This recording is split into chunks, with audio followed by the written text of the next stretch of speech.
On va poursuivre notre réflexion sur les futurs scénarios stratégiques. Le général Mille vient de nous le rappeler, tous les milieux sont concernés, mais aussi, bien sûr, tous les champs de compétition. Les démocraties européennes doivent faire face à tous ces nouveaux défis, de la cyberdéfense notamment, et de la désinformation, émergence de la fonction stratégique influence, entre guillemets, dissuasion nucléaire. Et il y a des nouveaux défis plus du haut qui mêlent aujourd'hui les domaines civils et militaires et qui obligent les armées européennes à s'engager dans une guerre pour les talents, alors que la concurrence est accrue et s'accroît toujours avec le monde privé. Donc comment attirer et fidéliser les jeunes? Comment adapter les modèles de management et de commandement aux nouvelles attentes de cette génération? Est-ce que les armées doivent faire évoluer leur gestion des RH ou bien entamer une révolution beaucoup plus franche? Alors, pour en parler, c'est Alexandre Jublin qui est ici présent, le créateur et producteur du Collimateur. Vous connaissez peut-être ce premier podcast francophone dédié aux questions militaires et stratégiques. Alexandre, je vous laisse la main. Est-ce que le micro fonctionne ? Oui, c'est bon. Ok, très bien. Bonjour à toutes et tous. Bienvenue donc à cette table ronde consacrée au management, à l'attractivité et à la gestion des personnels pour les armées, où il va donc s'agir de saisir en quelque sorte les besoins dynamiques des armées modernes, et notamment de la France, et la manière dont celles-ci peuvent s'adapter à l'évolution de la société et de la matière humaine, en quelque sorte, qui fait le tissu essentiel des armées. Je suis donc ravi de modérer cette table ronde avec 3 intervenants qui ont des domaines d'expertise au carrefour de l'institution et des évolutions plus larges du marché du travail et de la société. Tout d'abord, le général de division Benoît Paris, directeur des ressources humaines adjoint du ministère des Armées. Ensuite, le professeur François Casals, professeur associé à HEC Paris, fondateur et dirigeant du cabinet de conseil en stratégie Casals et Partners, mais aussi colonel de réserve dans la gendarmerie nationale, ce qui vous met un pied dans ces 2 mondes. Et enfin, Benoît Serre, vice-président de l'Association nationale des DRH, mais au-delà de cette fonction institutionnelle, vous avez été DRH de très grands groupes, notamment Leroy Merlin, à la Massif, chez L'Oréal, et vous êtes désormais partenaire et directeur HR, donc Human Resources et Strategy, au BCG, au Boston Consulting Group. Alors c'est une table ronde et un échange que j'aimerais aussi ouvert et aussi fluide que possible, parce que je trouve vraiment extrêmement intéressant de vous faire discuter entre vous, puisque ce panel permet en quelque sorte de faire un va-et-vient entre l'institution et ses besoins changeants, dont le général Paris est une des chevilles ouvrières, et puis le panorama plus large du monde du travail contemporain sur lequel tout ça s'inscrit. Mais j'aurais donc aimé commencer, général, peut-être par un état des lieux de ces besoins de recrutement à l'instant T. Donc voilà, qu'est-ce que sont les besoins, les soucis de recrutement en ce moment des armées? À la fois combien de personnes et surtout qui est-ce que les armées ont besoin de recruter aujourd'hui? Mais écoutez, merci d'ailleurs pour cette occasion de poser le cadre, effectivement, puisqu'aujourd'hui, le ministère des Armées, ce sont 310 000 hommes et femmes, militaires et civils, 205 000 militaires d'actifs, 40 000 militaires de réserve et 63 000 civils. Cette ressource humaine, ils sont évidemment des militaires, est marquée par un impératif de jeunesse, ce qui fait qu'aujourd'hui, 2 tiers des militaires servent sous contrat. Je continue mon petit zoom en arrivant sur le champ des métiers. Le ministère des Armées, aujourd'hui, ce sont de l'ordre de 6 000 métiers différents, ce qui, évidemment, n'a pas d'équivalent dans notre pays au sein d'un seul et même organisme. Le ministère des Armées, c'est également une politique d'égalité professionnelle très active, ce qui fait que les armées aujourd'hui, les armées françaises aujourd'hui, sont la 4e armée du monde, enfin du monde occidental en tout cas, la plus féminisée. Et donc, à travers ces différents petits coups de projecteur, le défi du recrutement cette année pour les armées françaises, pour le ministère, ce sont 40 000 personnes à convaincre de rejoindre nos rangs. Ces 40 000 personnes se décomposent en 23 000 militaires d'actifs, 12 000 réservistes. Dans une première observation en flux, cette année, on va recruter environ 1 réserviste pour 2 militaires d'actifs. Et puis, un peu plus de 5 000, entre 5 000 et 5 500 personnels civils. Voilà, en quelques mots rapides, l'ampleur de la tâche à laquelle se consacrent des hommes et femmes de la fonction ressources humaines du ministère qui font quotidiennement un travail extraordinaire et auquel je souhaite rendre hommage tout particulièrement ce matin. Juste, si je peux me permettre de poursuivre là-dessus. Donc ça, c'est à l'instant T, en quelque sorte, mais si on peut avoir une perspective un peu plus dynamique, une seconde, c'est-à-dire à la fois on sait qu'il y a des évolutions quantitatives, il y a une remontée en puissance du recrutement, et puis aussi d'un point de vue qualitatif, comment est-ce que vous voyez ces changements dans le recrutement des armées, de votre point de vue de DRH adjoint du ministère, c'est-à-dire, comment dire, quels sont les défis si on se place par rapport à 5 ou il y a 10 ans en termes de ces cibles de recrutement? Alors sur une série relativement récente, le paysage est marqué par des évolutions assez significatives, puisque en 2022, nous avons dépassé nos objectifs de recrutement pour le personnel d'actif, donc militaire et civil. Pour une cible initiale à 26 000, on a quasiment tutoyé les 28 000. Donc une année plutôt faste pour le recrutement dans les armées. Et puis en 23, le trou d'air, dont je pense beaucoup d'entre vous ont entendu parler, qui a fait un petit peu d'écho dans les médias en fin d'année dernière, avec une année qui s'est terminée à un peu moins de 2000, enfin aux alentours de 2500 postes militaires non pourvus. Alors même que nous augmentions notre recrutement de réservistes sur la même période de 2000. Donc des périodes assez évolutives, assez mouvantes, et pour lesquelles on nous dit, écoutez, en fait, la situation n'est pas spécifique, c'est le cas également dans l'administration, c'est le cas des entreprises privées, etc.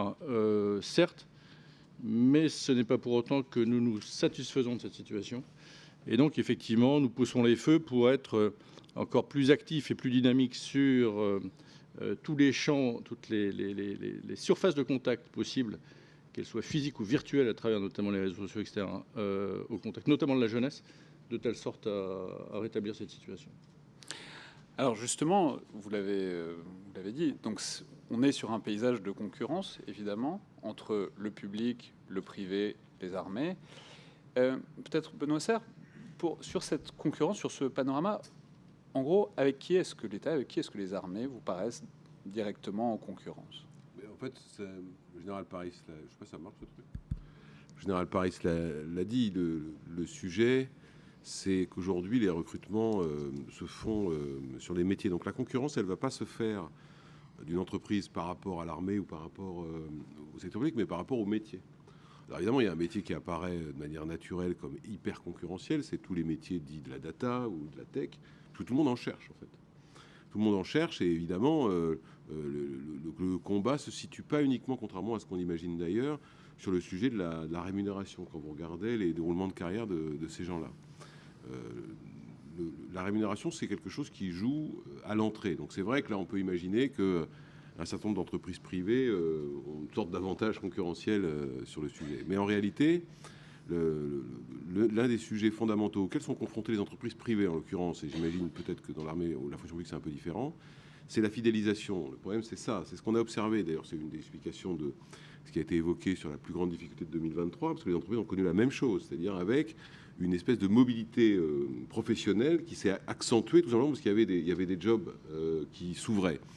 Vous vous souvenez peut-être qu'il y a 2 ans, on avait beaucoup parlé du phénomène américain qu'on appelait la grande démission. Et tout le monde s'attendait à ce que ça se passe en France, sachant que la France fait toujours 10 ans après les États-Unis ce que les États-Unis font, mais quand même.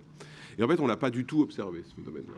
Pourquoi? Parce que la grande démission aux États-Unis, on a perdu des gens. C'est-à-dire que des gens qui ont quitté le marché du travail et puis on ne les a pas retrouvés.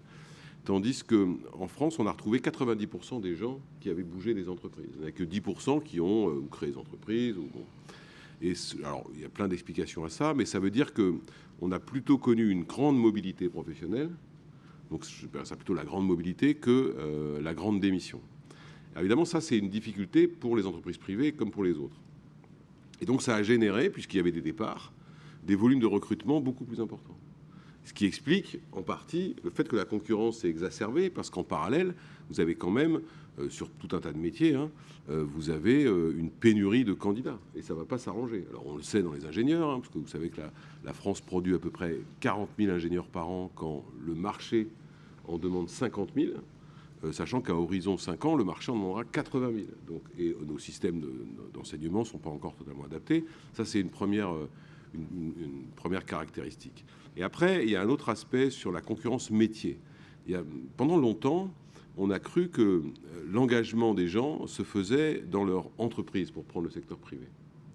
Et on se rend compte depuis à peu près 1 an, par le biais de différentes études qui ont été menées notamment au niveau européen, que la motivation d'engagement des gens est en train de changer, notamment des jeunes, qui disent « moi, je suis engagé dans mon métier, en fait. Je ne suis pas forcément engagé dans mon organisation. » Et ça change tout. Ça change tout, ça crée le trouble chez tous les DRH de France et de Navarre qui, depuis des années, vous avez sans doute vu ça partout, développent des trucs d'image employeur dans tous les sens. Et en fait, finalement, cette génération 25-35 leur répond « moi, après tout, l'entreprise dans laquelle je suis, elle a son importance, mais elle n'est pas fondamentale. Ce qui m'intéresse, c'est le métier que j'exerce. » Et c'est pour ça que la communication qui a été faite, je l'ai vu, hein, par les armées notamment sur les métiers, est assez intelligente, parce que c'est le sujet central. Et donc la concurrence, elle n'est pas d'institution à institution, même si forcément il y en a un peu, elle va être beaucoup sur le métier que les gens exercent. Mais pour finir là-dessus, au TDRH de L'Oréal, il y avait un jeune étudiant, un jeune ingénieur très brillant, et il m'annonce qu'il s'en va. Donc j'étais embêté. Et donc je lui demande pourquoi, et il m'a fait une réponse incroyable. L'Oréal, en plus, c'est une boîte, généralement, les gens, il faut qu'ils y rentrent, ils en sortent pas, sauf moi et lui. Mais en fait, il a dit non, parce qu'en fait, vos outils informatiques sont vraiment pas très intéressants pour moi. Donc je vais aller, je sais plus où il est allé, chez Salesforce ou je sais plus qui.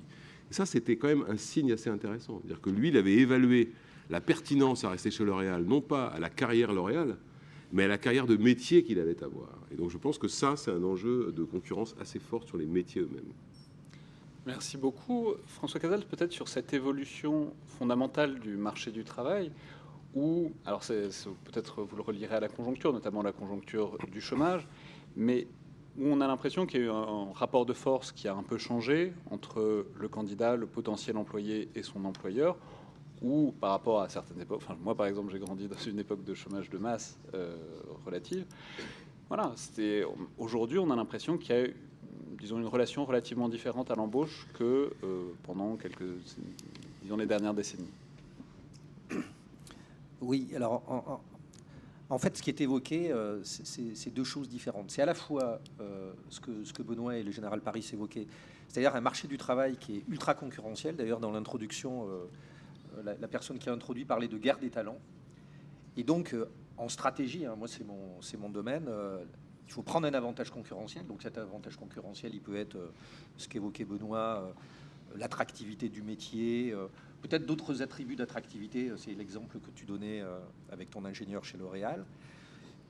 Et là, dans le paradigme de l'avantage concurrentiel, le sujet, dans un marché tel qu'il est aujourd'hui, c'est celui de l'adaptation à des mutations. Donc là, le sujet, pour le coup, les armées de manière générale, et puis moi je connais le sujet plus singulier de la gendarmerie, on a un certain nombre d'attributs intéressants d'un point de vue concurrentiel. Alors d'abord des choses qui sont liées au sens et à l'engagement. Et ça, dans cette période-là, c'est un élément de distinction, de différenciation très importante. Et à la fois, ce qu'on voit, c'est qu'il y a des changements de donne, ce que vous évoquiez à votre sujet. En fait, on a une transformation radicale à la fois de la société et peut-être des modèles. Et alors, moi, le point un peu peut-être de théorie ou de concept que j'aimerais introduire, c'est aujourd'hui de se dire, dans un moment où les armées ont des enjeux de recrutement et de fidélisation qui ont été annoncés, doit-on garder ou adapter le même modèle? Donc ça, c'est une première voie. Mais est-ce qu'il ne faut pas transformer le modèle? En fait, est-ce que les modèles aujourd'hui de management, du recrutement et des carrières, de la gestion des ressources humaines, sont encore adaptés à une donne où à la fois les conditions qui ont été décrites en introduction de ce forum, politique, géopolitique, l'incertitude généralisée, et aussi un changement des jeunes talents, est-ce qu'on doit garder le même modèle? Alors, peut-être j'y reviendrai, mais aujourd'hui, il y a quelques concepts stratégiques qui sont intéressants, qui permettent d'éclairer des transformations du modèle. Alors moi, j'aimerais en évoquer un qui me passionne depuis longtemps, qui s'appelle Stratégie Océan Bleu. Alors, c'est déjà une vieille théorie, 2005, mais ce qu'elle dit, et c'est ça peut-être qui peut éclairer le débat, c'est lorsque le marché est hyper concurrentiel, soit on doit vraiment se battre sur les attributs classiques du marché, soit on doit transformer radicalement le modèle. Et en fait, Stratégie au sang bleu, et peut-être aussi la problématique de recrutement et de fidélisation évoquée, doivent amener à se dire comment doit-on faire évoluer le modèle? Est-ce qu'on doit recruter pareil? Est-ce qu'on doit gérer de la même manière les collaborateurs? Et c'est vrai dans le civil et c'est vrai aussi au niveau militaire.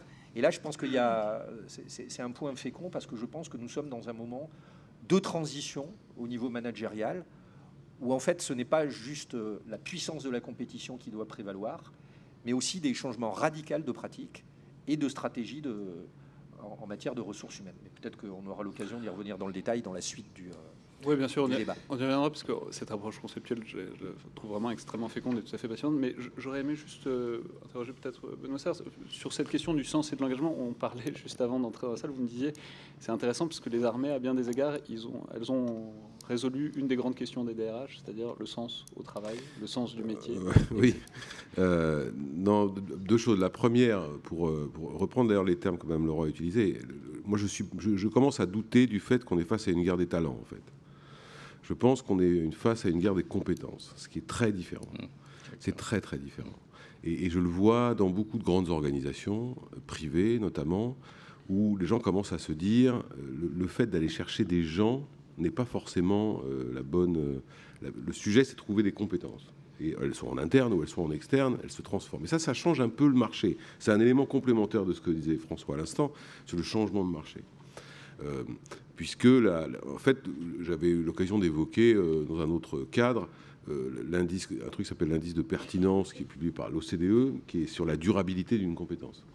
Dans les années 80, une compétence, mais je n'ai pas oublié votre question, hein, je vous rassure. Dans les années 80, une compétence technique moyenne durait à peu près 25 à 30 ans. Aujourd'hui, la même dure à peu près de 18 mois à 3 ans. Donc ça veut dire qu'il y a un vrai sujet de guerre de compétences en réalité, plus que de talent. Je pense que ça, c'est un vrai changement de marché. D'une part, parce qu'évidemment, ça implique deux choses. La première, c'est de s'assurer que l'organisation, l'entreprise, on est là au CFMD, enfin dans les locaux, assure la maintenance des compétences des gens qui se trouvent à l'intérieur. Et ça, c'est en permanence. Donc, c'est-à-dire que les enjeux de formation continue, ils sont absolument considérables. Vous savez qu'il y a 30% des gens qui exercent un métier cohérent avec la formation qu'ils ont suivie aujourd'hui. Donc, c'est très peu, en réalité. Et sur le sujet du sens, moi, je pense que les armées ont un avantage considérable sur le secteur privé. Effectivement, on en parlait tout à l'heure. Et c'est pareil dans les collectivités territoriales où j'ai eu l'occasion d'intervenir. C'est-à-dire que la question de la raison d'être, ou la raison pour le but ultime de ce que je fais, autrement dit ce que je sers, il est déjà réglé.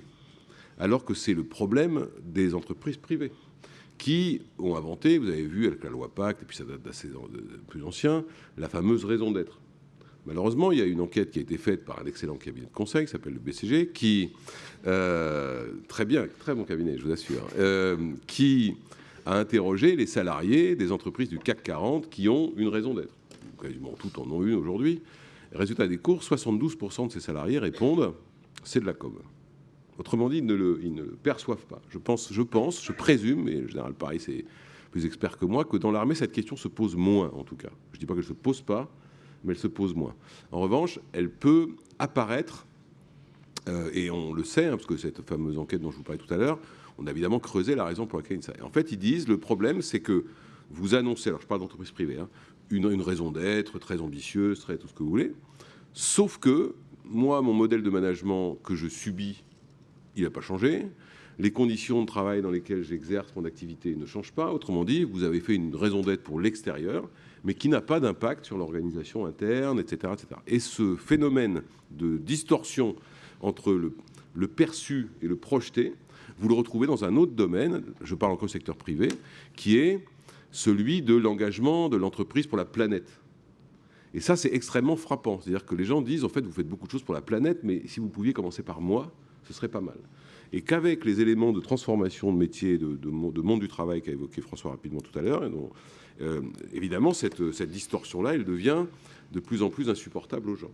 D'autant plus qu'ils ont compris qu'ils avaient basculé, pour certains d'entre eux en tout cas, d'un marché d'employeurs à un marché d'employés. Et comme la démographie leur est favorable, ils peuvent mettre en avant un certain nombre d'exigences, alors qu'auparavant, moi, ma génération est née et a vécu sous le chômage de masse. Auparavant, vous ne disiez rien, parce que votre sujet, c'était garder votre emploi. Là, vous savez que vous avez des possibilités de partir. Et donc, pour les entreprises et les organisations, c'est un enjeu beaucoup plus complexe, parce qu'ils n'ont plus l'espèce de moteur de rétention qu'était...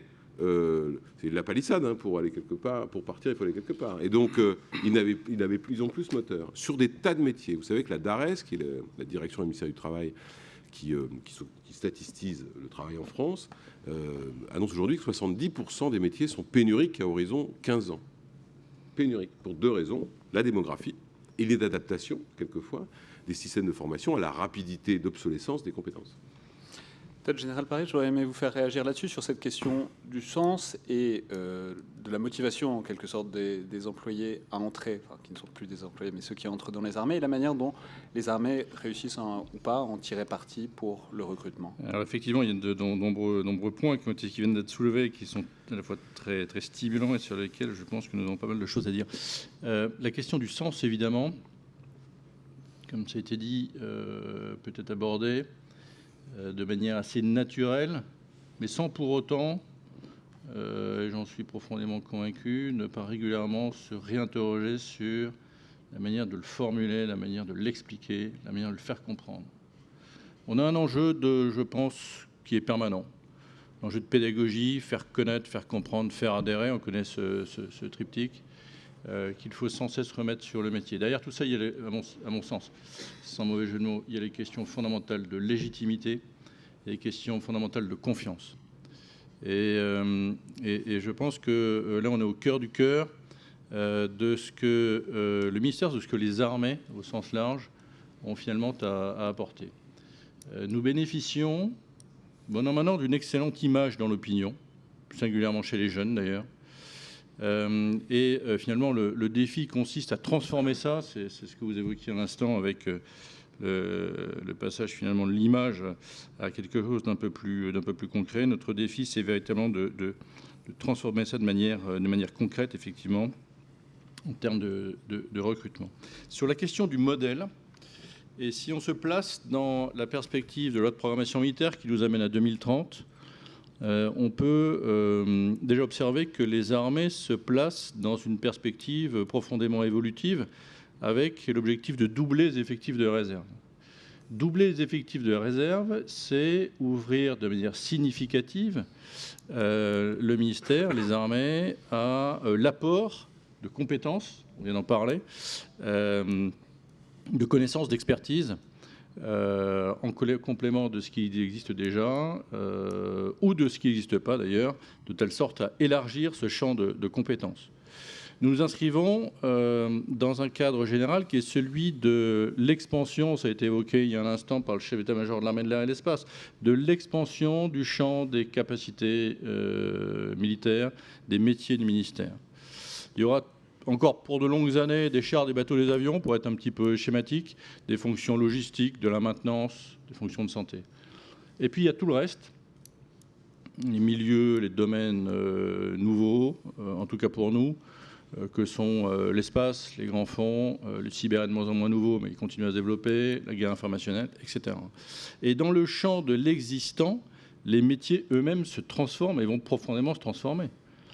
Là encore, le sujet a été évoqué dès l'ouverture de ce forum. On a tous en tête l'intelligence artificielle, par exemple. Mais on est donc dans quelque chose de profondément évolutif. Profondément évolutif. Et là, j'arrive sur la question aussi des compétences et des talents. Notre offre, elle s'adresse à toutes les jeunes Françaises et tous les jeunes Français, quel que soit aujourd'hui leur niveau scolaire, leur niveau universitaire, leur niveau de qualification, leur niveau de diplôme. Et la manière dont je rebondis sur la question des compétences et des talents, c'est d'abord une conviction profonde, et je pense que nous sommes plusieurs dizaines de milliers à minima être animés par cette conviction, c'est que toutes et tous nous tous avons au moins un ou plusieurs talents. Et c'est sur ces talents que je qualifierais de manière un petit peu artificielle de talents initiaux que nous avons également, et c'est notre offre, à capitaliser pour proposer des développements, parce que à l'ère du développement personnel qui prend une dimension peut-être un peu différente, mais nous disposons d'un ensemble assez vertigineux, je l'évoquais tout à l'heure, de possibilités professionnelles qui, si certains veulent rester effectivement dans leur champ d'expertise et de compétences, ils ont de la place pour s'y développer, pour s'y épanouir, et d'autres, inversement, peuvent se voir proposer des parcours très ouverts.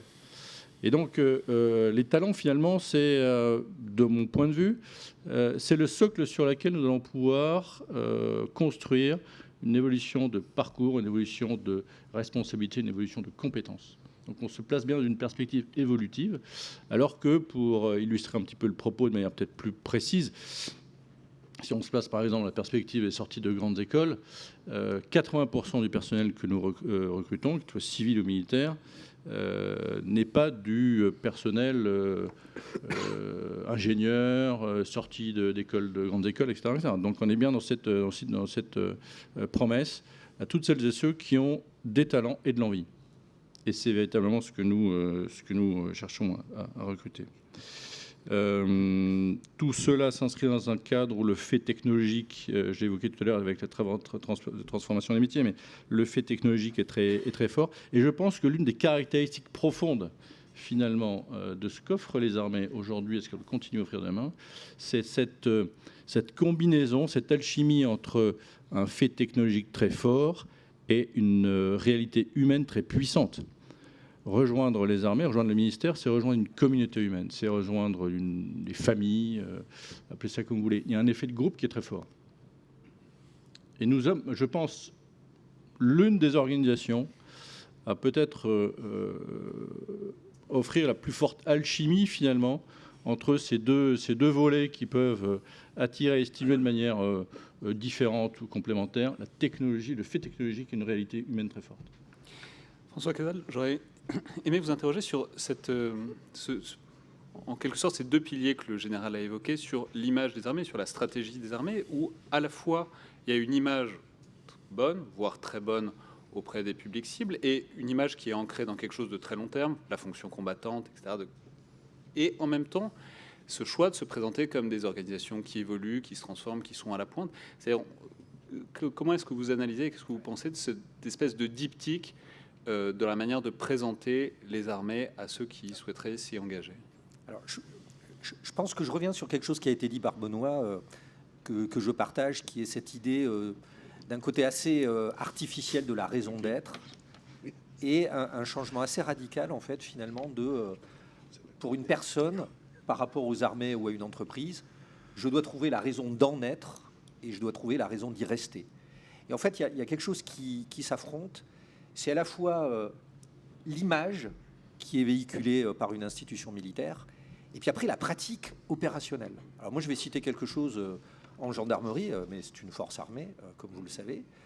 On est en train de vivre en gendarmerie des choses, je crois qu'on l'avait évoqué ensemble avec le général Paris, qui sont identiques dans les armées.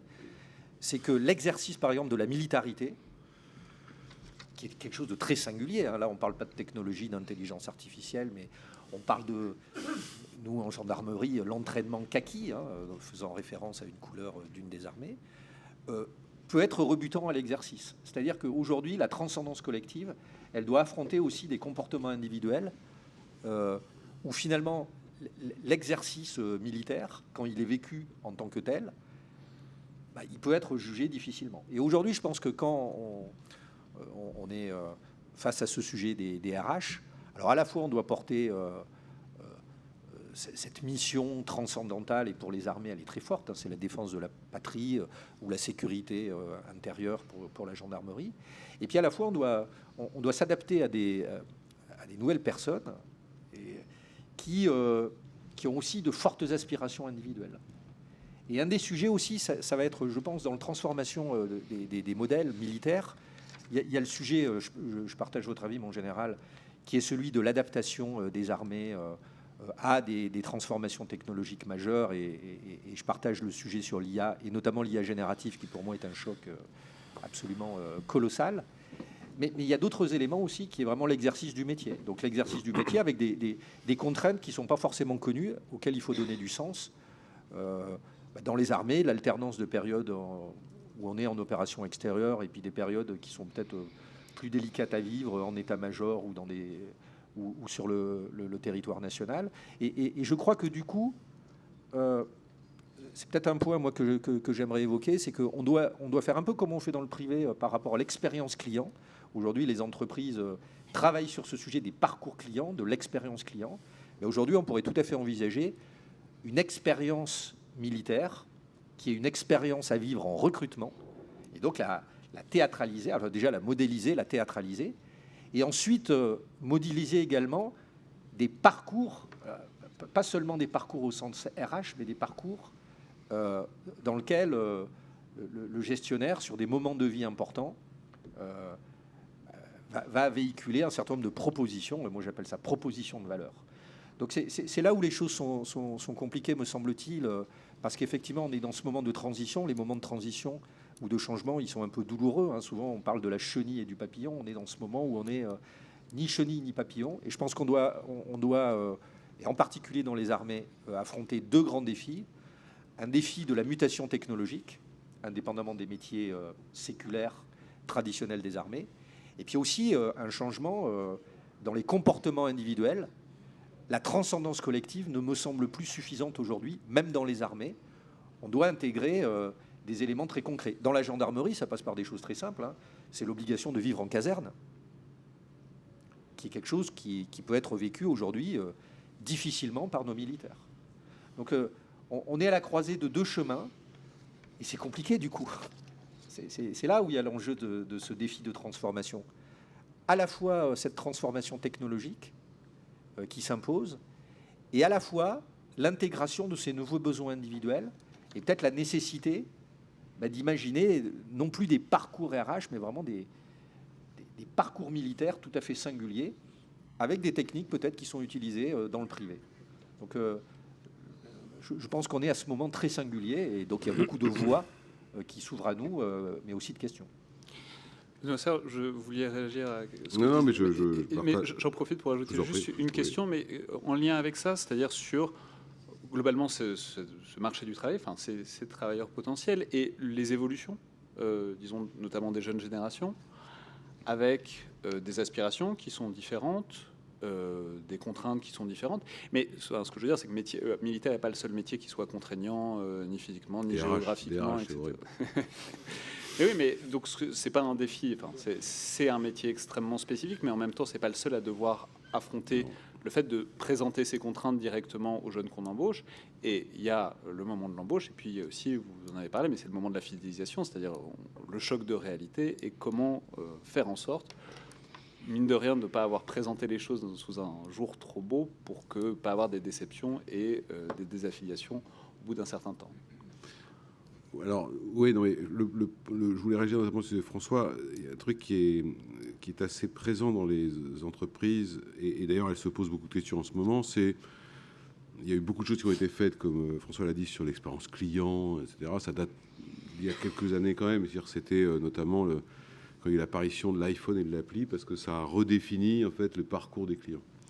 Et il y a certaines entreprises, notamment une entreprise d'assurance américaine, qui s'est rendu compte avec le déploiement de l'expérience client que le client avait plus de pouvoir sur son contrat que le vendeur. Donc, évidemment, le vendeur, il ne le disait pas bien, parce qu'il se demandait à quoi il servait. Et donc, il s'est développé une première phase d'essayer d'équilibrer ce qu'on a appelé l'expérience collaborateur, de manière à faire en sorte que les gens n'aient pas le sentiment que, notamment les avancées technologiques, mais pas que, finalement, ne leur bénéficient jamais. Et les bénéficient toujours aux clients de l'entreprise. C'était un premier signe quand même, pas de perte de sens des choses, mais de dire, bon, il y a quand même un équilibre entre les deux. Vous vous souvenez peut-être de ce livre de Younous, là, ça, il s'appelle Younous, hein, qui avait dit les collaborateurs d'abord, les clients ensuite, qui avait fait un petit peu de révolution il y a peut-être une quinzaine d'années, je crois. Oui, une quinzaine d'années. Oui, c'est ça. Alors, donc ça, c'est un premier point. Maintenant, il y a beaucoup d'entreprises qui travaillent sur leur expérience candidat, ce qui a été évoqué, le fameux onboarding en bon français. Parce que là, pour le coup, ils se rendent compte qu'il y a un critère intéressant que j'ai vu d'ailleurs chez L'Oréal, comme je l'ai vu à la Massif, c'est comparer les taux de fidélisation, enfin les taux de turnover plutôt, entre le turnover général de l'entreprise et à moins de 3 ans d'emploi.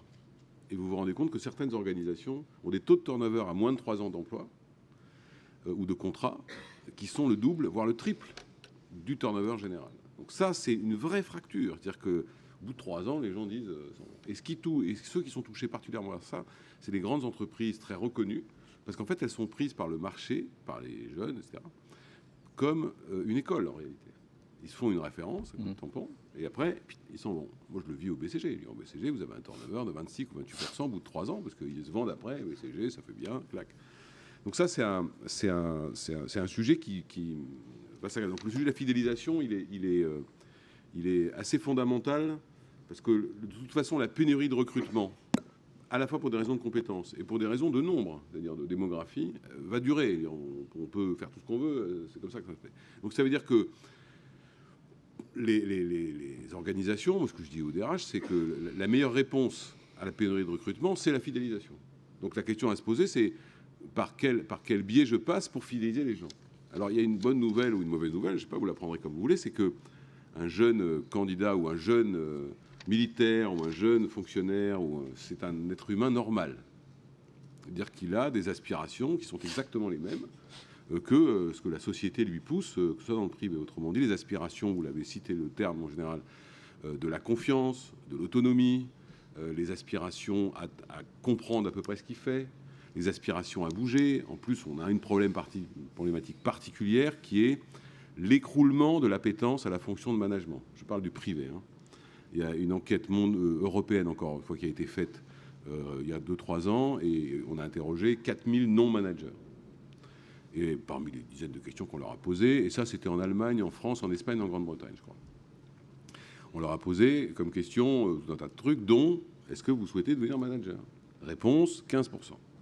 Il y avait 15% des non-managers qu'on a interrogés qui disent moi, être manager, ça ne m'intéresse pas. Alors, je ne sais pas si on aura le temps de parler de ce sujet-là, mais c'est un sujet très important parce que, évidemment, les organisations, et je pense que l'armée c'est pareil, elles ont des parcours type soit dans le silo du métier, soit dans l'évolution managériale. Or, vous avez aujourd'hui un public qui vous répond « Ah ben moi, je ne suis pas intéressé par monter, parce que je suis intéressé par mon travail. Et je sais que plus je monte, moins je fais mon travail, puisque je fais autre chose, je manage. » Alors, ce n'est pas vrai pour tous les métiers, ce n'est pas vrai partout. Donc ça, c'est un premier sujet. En tout cas, le secteur privé, il est très confronté à ça. Donc se pose la question de la capacité à créer des parcours à l'intérieur de l'organisation, sachant que ces gens ont plutôt une vision assez courte de leur délai de parcours. C'est-à-dire que l'idée de rester 5 ans au même endroit, ça leur paraît délirant. Et ça, malheureusement, ce n'est pas toujours possible de les bouger. Du coup, il y a un deuxième sujet qui est en train d'apparaître assez fortement et qui, je trouve, est assez interrogeant et en tout cas intéressant à mettre en place, c'est la capacité des gens à changer de filière. Alors, L'Oréal, pour ne pas le citer, est une entreprise, je le dis, assez remarquable sur le point. C'est-à-dire que vous avez des vrais changements de filière complets. Vous avez des contrôleurs de gestion, ils se retrouvent au RH. Dans la chimie, pas trop, parce qu'on fait gaffe avec les parfums, mais vous avez cette espèce de capacité de mobilité, et ça casse un peu les silos organisationnels classiques. Et il y a une attente assez forte sur ce sujet-là, quand même. Et puis, le dernier point, qui est, moi je crois, alors je parle encore une fois que du secteur privé sur cette affaire-là, mais je pense que c'est pareil dans les armées. On a beaucoup travaillé, le pouvoir public, le législateur, depuis 35 ans, sur les conditions de travail. Comment ça se passe? Est-ce que les gens sont contents? Les horaires, les machins, tous ces trucs-là. C'est très bien, les fameux RPS, enfin tous ces machins-là. Très bien. Seulement, à force de ne travailler que ce qui entourait le travail, moi j'observe qu'on a oublié le travail. Et donc, il y a un sujet qui est aujourd'hui poussé par un certain nombre d'organisations, notamment syndicales, mais pas que, et par nous, entre autres, qui est « réintéressons-nous à la qualité du travail ». Parce qu'à force de vouloir travailler sur tout ce qui entoure le travail, on oublie le travail lui-même. Autrement dit, ce que fait la personne, finalement, présente assez peu d'intérêt aux yeux de son management ou de l'organisation, puisqu'on dit, bon, on lui a créé des conditions, elle a ceci, l'équilibre de vie privée professionnelle, enfin tous ces trucs-là. Sauf que c'est important, mais on a oublié la qualité du travail. La qualité du travail, elle a 3 critères. Elle a un premier critère qui est que la personne sait ce qu'elle fait, Enfin, ça a l'air idiot ce que je vous dis. Vous avez des tas de gens, ils font des trucs. Sincèrement, s'ils arrêtent, il ne se passe rien. Et ils le savent. La deuxième chose, c'est où ils sont dans la fameuse chaîne de valeur de l'entreprise. Autrement dit, s'ils arrêtent, qu'est-ce qui se passe en amont, qu'est-ce qui se passe en aval? Est-ce qu'ils ont une forme d'utilité? Et d'ailleurs, les entreprises qui ont travaillé là-dessus ont identifié assez rapidement que ça baissait leur absentéisme. Parce que c'est logique, puisque quand vous savez pourquoi vous travaillez, et quel impact le fait que vous ne fassiez pas votre travail en amont, en aval, c'est-à-dire sur vos collègues de bureau que vous croisez, vous êtes un peu plus prudent quand vous êtes absent, parce que vous en mesurez l'impact. Et la troisième chose, pour reprendre le sujet que j'évoquais tout à l'heure, c'est qu'ils attendent de l'organisation qu'elle leur garantisse qu'ils maîtrisent toujours les compétences nécessaires à l'évolution de leur métier. Et quand on évoque l'IA ou qu'on évoque d'autres choses, on voit bien que les conditions dans lesquelles s'exerce un métier, c'est-à-dire les compétences à mettre en œuvre, sont extrêmement bousculées par le déploiement de l'IA, parce que l'IA fait tomber des pans entiers d'activité. Et d'ailleurs, je trouve toujours extrêmement dangereux. J'entends beaucoup de gens expliquer, mais grâce à l'IA, on va pouvoir expliquer à des gens ou remplacer des gens qui ont un travail à faible valeur ajoutée. Personne ne mesure la violence du propos vis-à-vis de quelqu'un. C'est-à-dire qu'on est en train de lui dire, alors j'ai une bonne idée pour vous, on va améliorer votre vie professionnelle puisqu'on va vous retirer vos tâches à faible valeur ajoutée. Il entend juste, en fait, vous n'avez pas de valeur. Et on s'étonne qu'il soit un petit peu choqué ou frustré par rapport à son organisation. Donc, parce que l'IA, c'est un exemple. Il y en a d'autres, parce qu'on l'a vu. Tout le monde s'agite beaucoup sur l'IA, qui est un truc extraordinaire. Mais enfin, on a déjà vu ça avec la digitalisation, on a déjà vu ça avec la robotisation. C'est pas un truc totalement révolutionnaire que des métiers soient transformés. Le problème à gérer, c'est le poste intermédiaire. Mais comme on a un problème de poste intermédiaire, en plus, ça se passe à un moment où il y a des aspirations d'organisation du travail qui sont très différentes, des volontés de confiance très différentes, des volontés d'allègement de la hiérarchie qui sont extrêmement différentes. Moi, je parle pour le privé, je pense que dans l'armée, c'est pareil. En fait, le problème, c'est que plus vous avez d'étages, plus vous avez découpé la tâche en autant d'étages. Donc, ce qui fait que celui qui est tout en bas, il ne sait plus ce qu'il fait. Puisqu'il y a tout un tas de gens qui, dans une entreprise privée, il y a une espèce de bureaucratie extraordinaire. Je ne sais pas, dans l'armée, je ne sais pas, qui s'est mis en... Je sais pas, je vous laisse... Non, c'est une bonne nouvelle. On va prendre votre modèle. Et donc, une bureaucratie absolument extraordinaire qui passe son temps à... Ça monte, ça redescend, ça contrôle, ça reporte. Ça... Et donc, ce qui fait qu'à la fin, celui qui est en bas, il en a un peu marre. Parce que... Et celui qui est manager de proximité, il est entre le marteau et l'enclume. Et donc, personne ne s'étonne que ce ne soit pas très attractif. Parce que je pense que dans beaucoup d'organisations, je ne sais pas si François est d'accord avec moi, vous avez une couche de management, qui, encore une fois, ce n'est pas les gens dont je parle, hein, qui est un tout petit peu... C'est compliqué à gérer. Parce qu'elle n'est pas assez haut pour influencer, puis elle n'est pas assez bas pour savoir ce qui se passe. Donc, qu'est-ce qu'elle fait du projet? Et des PowerPoint. Elle passe au COMEX, moi je l'ai vécu comme membre de COMEX, elle explique son truc, très bien. On dit, bon, ok, faites-le, et après, ils font quoi? Ils cherchent une victime. Ils cherchent une victime pour déployer leur projet. Mais ces gens-là, ils ne savent plus ce qu'ils font, finalement. Et les organisations, à aucun moment je mets en cause les personnes, les conduisent à quoi? À survivre. À survivre. Donc elles produisent des projets, des managements de projets, des machins, des trucs dans tous les sens, et c'est très bien. Sauf que le problème, c'est qu'en fait, elle crée une espèce de suractivité en bas qui fait que le manager de proximité, il n'en peut plus, parce qu'il reçoit des inputs, comme on dit en bon anglais, de tout le monde, pour le projet truc, et chaque projet pris séparément les uns des autres est sûrement très bien.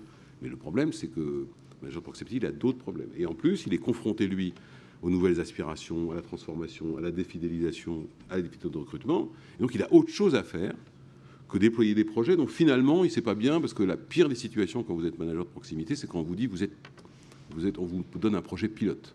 Là, vous savez que c'est le début de l'enfer. C'est-à-dire que tout le monde regarde comment ça marche, et puis ça marche pas, on déploie pas. Mais si ça marche, on déploie. Donc là, ça vous met un peu en avant. Mais si ça marche pas, vous avez quand même souffert pendant 2 ans pour un projet qui marche pas. Et ça c'est un espèce de système qui crée en fait une espèce de fausse hiérarchie. C'est ça le problème. C'est que ça crée une fausse hiérarchie parce que c'est des gens qui sont transversaux. Donc ils n'ont pas d'autorité hiérarchique sur les gens. Et donc la bureaucratie conduit à la politique. Donc vous avez des comportements politiques. Donc ça, c'est ça qui est un peu compliqué. Donc je pense qu'il y a une logique de... C'est à la mode, non pas le réarmement, mais la simplification.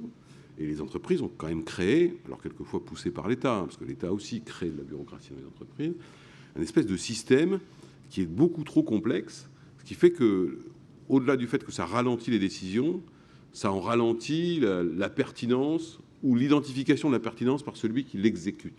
Et non pas par celui qui la met en œuvre, ce qui est un peu différent, mais par celui qui l'exécute. Voilà. Général Paris, j'aurais aimé vous faire réagir là-dessus et sur leur applicabilité au monde militaire. Je pense par exemple cette question du peu d'appétence au management. Bon, les armées ont une solution à ça, c'est quand même il y a des filières assez séparées, enfin il y a des statuts séparés et que sous-officier, officier, vous allez forcément être amené à gérer une quantité de personnel différent que si vous êtes militaire du rang. Mais au-delà de ça, sur cette question plus généralement de la fidélisation et de réussir à faire en sorte que ce soit des gens qui comprennent leur métier, qui s'y sentent bien et qui veuillent y rester. Bien. Ça va mettre tout ça à travers différents coups de projecteurs. Si je fais un petit peu voilà, je fais converger un peu tout ce qui a été dit. Un premier point relatif à la question de l'individu en tant qu'individu, alors que effectivement notre offre est très vite celle, comme j'indiquais tout à l'heure, d'un groupe. Évidemment, je partage tout ce qui a été observé sur l'évolution de l'importance relative de l'individu. Et donc, c'est un sujet évidemment auquel nous sommes très attentifs pour des raisons évidentes, puisque notre ADN est fondamentalement celle du groupe militaire, c'est un sport collectif. Et cette affaire-là pose finalement la question de la transition. La question de la transition initiale et ensuite la question de l'accompagnement dans la durée. C'est comme ça que je le formulerai.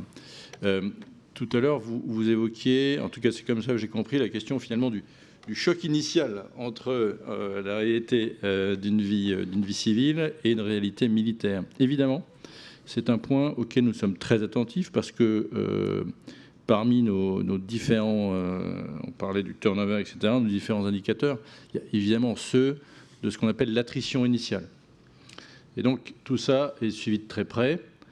Je ne veux pas rentrer trop dans les détails techniques, mais ce qu'il faut retenir, c'est qu'il y a une période dite probatoire initialement, qui généralement dure 6 mois, en tout cas pour l'essentiel des militaires. Il existe évidemment quelques variations, pendant lesquelles notre objectif est de nous assurer que les jeunes femmes et les jeunes hommes qui nous ont rejoints vont finalement trouver leur place, s'épanouir dans un environnement effectivement très différent du leur.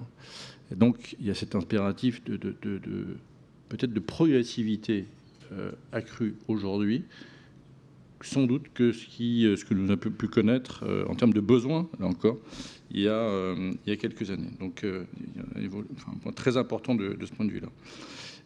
Cet accompagnement, il va également, beaucoup plus qu'hier, se déployer pendant toute la période du service, pendant la période de la carrière. D'abord, parce qu'il y a les questions, évidemment, qu'on évoquait tout à l'heure, de l'évolution des appétences, les compétences, mais aussi les appétences. Et finalement, certains peuvent se dire à un moment de leur carrière, tiens, en fait, on revient sur la question des 30% qui exercent des responsabilités en lien avec la formation initiale. Est-ce qu'il ne serait pas opportun pour moi de changer de voie? Ce qui est un défi pour nous, évidemment, puisqu'il faut qu'on l'organise, qu'on le permette et qu'on le facilite. Et ça passe notamment dans les armées, par exemple, par le développement de nouveaux dispositifs qui permettent aux uns et aux autres de connaître, de savoir ce qui se passe ailleurs, dans d'autres fonctions, au sein même de leur armée, voire dans d'autres armées. Donc il y a tout un dispositif qui est en train de se mettre en place pour favoriser ça. Donc c'est bien favoriser finalement une mobilité qu'on pourrait qualifier de manière un petit peu artificielle d'horizontale. Voilà. Et puis il y a l'accompagnement également de la personne tout au long, en tant qu'être social, au-delà du seul périmètre professionnel, qui nous paraît beaucoup plus important aujourd'hui que ça l'a été. La sociologie des armées a évolué. On a beaucoup plus, par exemple, de couples de militaires, y compris de couples de militaires dont chaque membre du groupe appartient à une autre armée, différente, sinon ce serait trop simple. Donc des couples de militaires, il y a beaucoup plus de familles monoparentales. Chez les couples militaires civils, contrairement à ce qu'on a pu connaître pendant des décennies, eh bien, comme dans le reste de la société française, le conjoint donc statistiquement plutôt les femmes, puisque le taux de féminisation est de 17%, mais c'est valable aussi bien pour les hommes, le conjoint a une activité professionnelle également à son niveau. Ce qui pose la question évidemment des mobilités géographiques, etc. Et puis, comme dans le reste de la société, pour raison qu'on connaît tous, il y a beaucoup plus d'aidants également, aidants soit de parents âgés, malades, soit d'enfants qui eux-mêmes sont confrontés à des situations parfois compliquées. Tout ça, nous avons choisi d'embrasser toutes ces situations et de proposer des solutions avec ce qu'on a lancé il y a quelques années, qui s'appelle le plan famille, qui a connu une nouvelle impulsion et dans une dimension encore plus large depuis le 1er janvier dernier, puisqu'il est porté par la nouvelle loi de programmation militaire, et qui vise à apporter beaucoup plus aujourd'hui qu'hier et demain qu'aujourd'hui des solutions à toutes ces questions-là. Donc, question de la parentalité, notamment à destination de la petite enfance, question de l'accompagnement de la mobilité géographique, question de l'aide apportée aux conjoints sur le marché du travail, etc.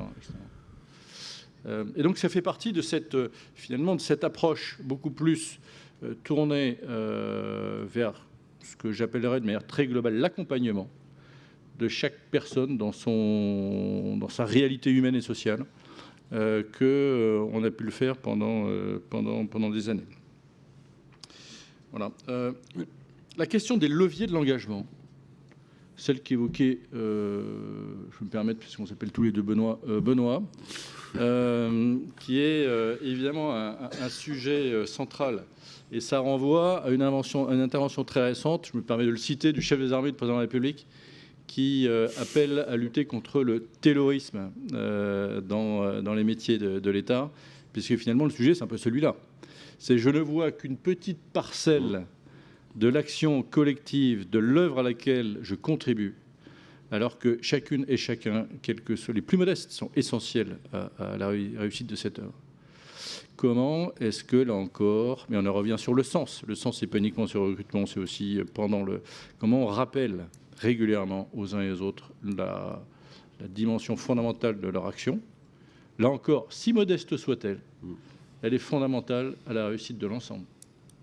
Et ça, on rentre davantage dans ce qu'on appelle chez nous les qualités de commandement, chez les qualités de managériales, mais ça fait partie clairement de l'équation. Et commandement, management, ça m'amène au point sur la responsabilité. Les écoles de formation initiale militaire sont avant tout des écoles de commandement, de management. Une jeune femme ou un jeune homme qui entre les armées dans une école de sous-officiers, elle va avant tout apprendre l'exercice d'autorité, évidemment, des responsabilités, mais l'exercice de l'autorité. Les écoles d'officiers, si technologiques soient-elles, à Naval, à l'école de l'air et de l'espace ou à Saint-Cyr, par exemple, citer quelles, ce sont avant tout des écoles de chefs.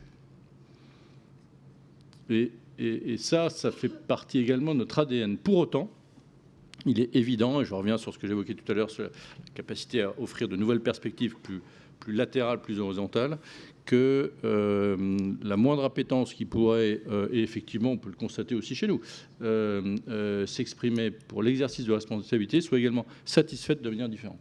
Et ça, je l'évoquais tout à l'heure. Donc on est vraiment à la croisée je le constate, et nous avons nos propres petits sondages internes pour sonder un petit peu les reins et les cœurs, pour sentir un peu tout ça. Nous sommes donc à la charnière de tendances qui existent évidemment dans la société civile, modulo ce que je viens d'évoquer sur la question de la formation en responsabilité. Ce qui existe peut-être un peu moins dans énormément d'écoles, de cursus universitaires. Nettement, malheureusement. Pas HEC, et pour autant, nous nous inscrivons aussi dans la possibilité d'ouvrir davantage des parcours à des gens, et je reviens sur les talents, les compétences dont nous avons besoin de garder, de telle sorte à les conserver chez nous. Bon, et tout ça avec des dispositifs d'incitation, mais sur lesquels peut-être on pourra revenir. Ouais, juste pour terminer, avant d'ouvrir les questions à la salle, puis j'imagine que les questions reprendront tout ça, j'aurais aimé vous interroger, François Cadel, sur donc là on parle en quelque sorte d'optimiser le système actuel, de l'améliorer. J'aurais aimé revenir sur les perspectives conceptuelles que vous évoquiez tout à l'heure, cette stratégie Océan Bleu, parce que ça permet de donner un peu de concept et de donner des voies de dégagement pour des mutations éventuelles de l'institution. Donc c'est un concept qui vient d'un livre qui est sorti, je crois, il y a une vingtaine d'années. Est-ce que vous pourriez nous expliquer exactement ce que c'est et comment, selon vous, c'est applicable à ces questions d'attractivité, de recrutement pour les armées? Ouais, c'est une théorie qui est très intéressante parce que finalement, elle arrive à traduire avec un concept relativement simple comment on change de modèle. Donc à la base, c'est une théorie de la stratégie, mais finalement, c'est une théorie du changement de modèle. Alors très souvent, Benoît qui est au BCG ne me contredira pas, mais dans une organisation, quand on est aux commandes de l'organisation, on a tendance finalement, moi l'image mentale que j'aimerais partager avec vous, c'est jouer sur des curseurs. Un peu plus, un peu moins. Un peu plus plutôt en période faste, un peu moins plutôt en période difficile. D'ailleurs, on a des types de dirigeants qui sont adaptés à ces périodes soit plutôt fructueuses, investisseurs, développeurs, soit dans des périodes plus difficiles, restructurateurs, parfois cost killer. Et alors la stratégie au sang bleu, en fait, elle part d'une étude qui a été menée par une grande école qui s'appelle l'INSEAD pendant une dizaine d'années, observant justement est-ce qu'il y a des caractéristiques au changement de modèle. Et alors, ce que je vais vous décrire, c'est assez étonnant parce que finalement, on voit que les changements de modèle, ils répondent grosso modo à quatre choses qu'on retrouve constamment. Et donc ça se matérialise par une matrice. Donc nous, dans la stratégie, on aime bien les matrices, mais ça ne sont que des tableaux. Et qui dit, lorsqu'on change de modèle, sur les attributs du modèle, il y a 4 choses qui se passent simultanément. La première, et c'est sans doute la plus difficile dans un changement de modèle, c'est la variable éliminée. Des choses qu'on a toujours faites, on arrête de les faire. Ma pratique des dirigeants, comme celle de Benoît, des deux Benoît d'ailleurs, m'a appris finalement que la chose la plus difficile en stratégie, c'est le renoncement à des choses qu'on a toujours faites.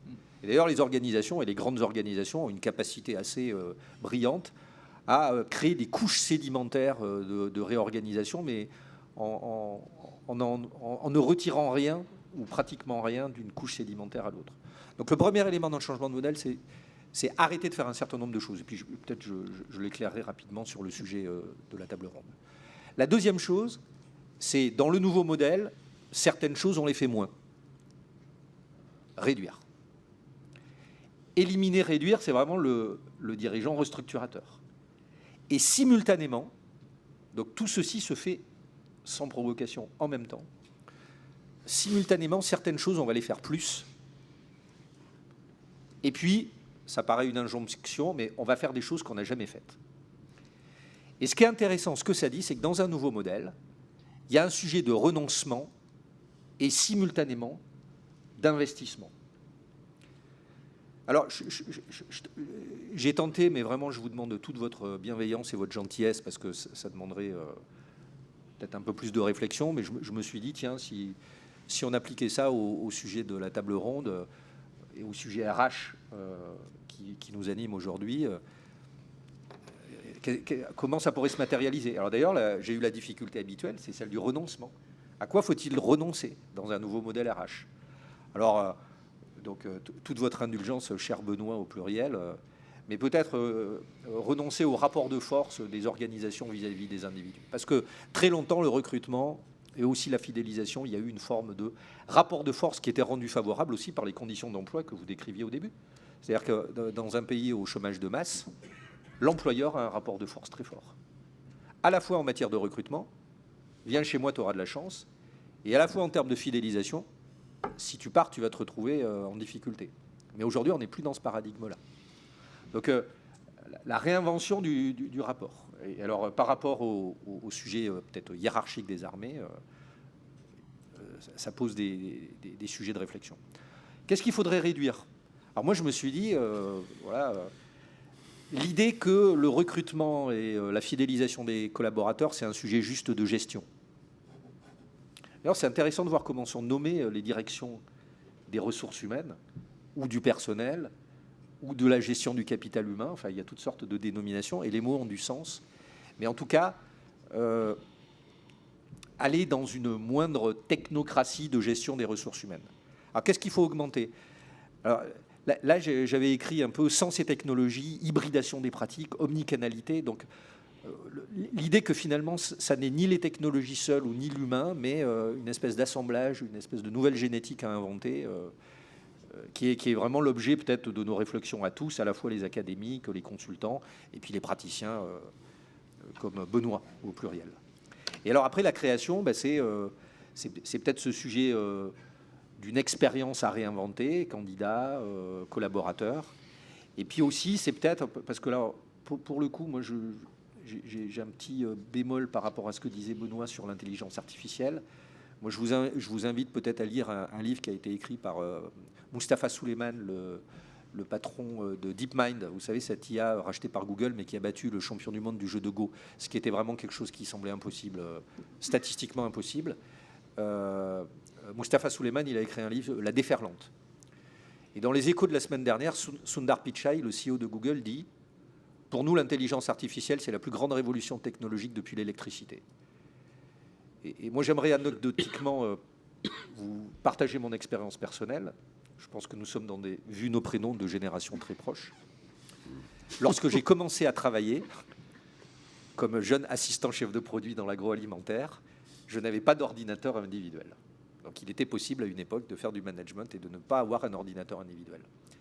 Et au bout de 2 ans, j'ai eu mon premier ordinateur en 88 avec un logiciel magique qui s'appelait un tableur, Lotus 123 à l'époque. Et nous avons eu notre première couche de super pouvoir. Donc tous ceux qui sourient sont d'une génération proche de la mienne, probablement. Et aujourd'hui, je pense que l'IA, notamment l'IA générative, c'est vraiment un choc énorme parce que ça descend au niveau individuel des formes de super pouvoir qui vont nous amener, et là je suis, comme beaucoup, je pense, en pleine réflexion, à devoir transformer radicalement. Donc voilà ce que je voulais vous dire sur le modèle au sembleux, mais c'est intéressant parce que je pense que l'idée, c'est de dire simultanément des renoncements à faire par rapport au modèle et puis des investissements nouveaux à faire, mais tout ceci en même temps.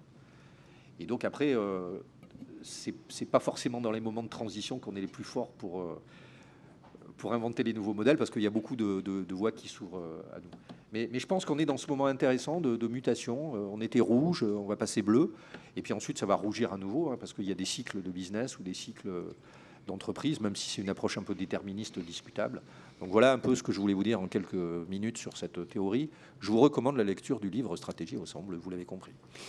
Juste avant d'ouvrir les questions à la salle, j'aurais aimé proposer aux 2 autres intervenants de réagir sur ce qui vient d'être dit, soit sur la grille, soit même sur les pistes de l'intelligence artificielle. J'imagine que ça donnera lieu à des questions et qu'on en reparlera, mais voilà, peut-être Benoît Serre.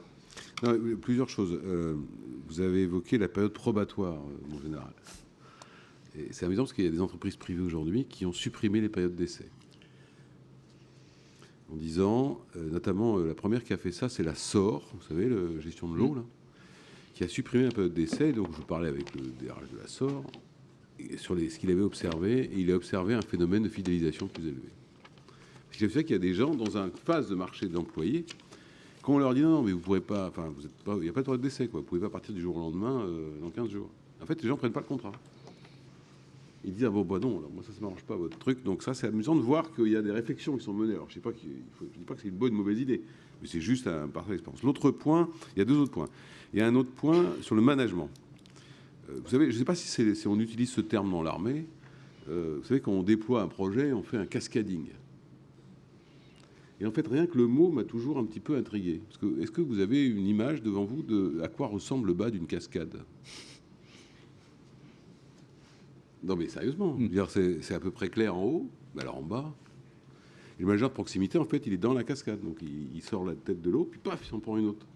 Une espèce d'obsession de la réorganisation. Bon, c'est lié à l'obsession de la réorganisation, c'est du jour, mais c'est un vrai sujet. C'est-à-dire que globalement, dans le privé, notamment pour des raisons de dialogue social, on met à peu près un an et demi à changer une organisation. Le problème, c'est qu'au moment où l'organisation s'installe, le DG, il pense que ça fait 1 an et demi qu'elle est installée, quoi. Donc, il a une autre idée.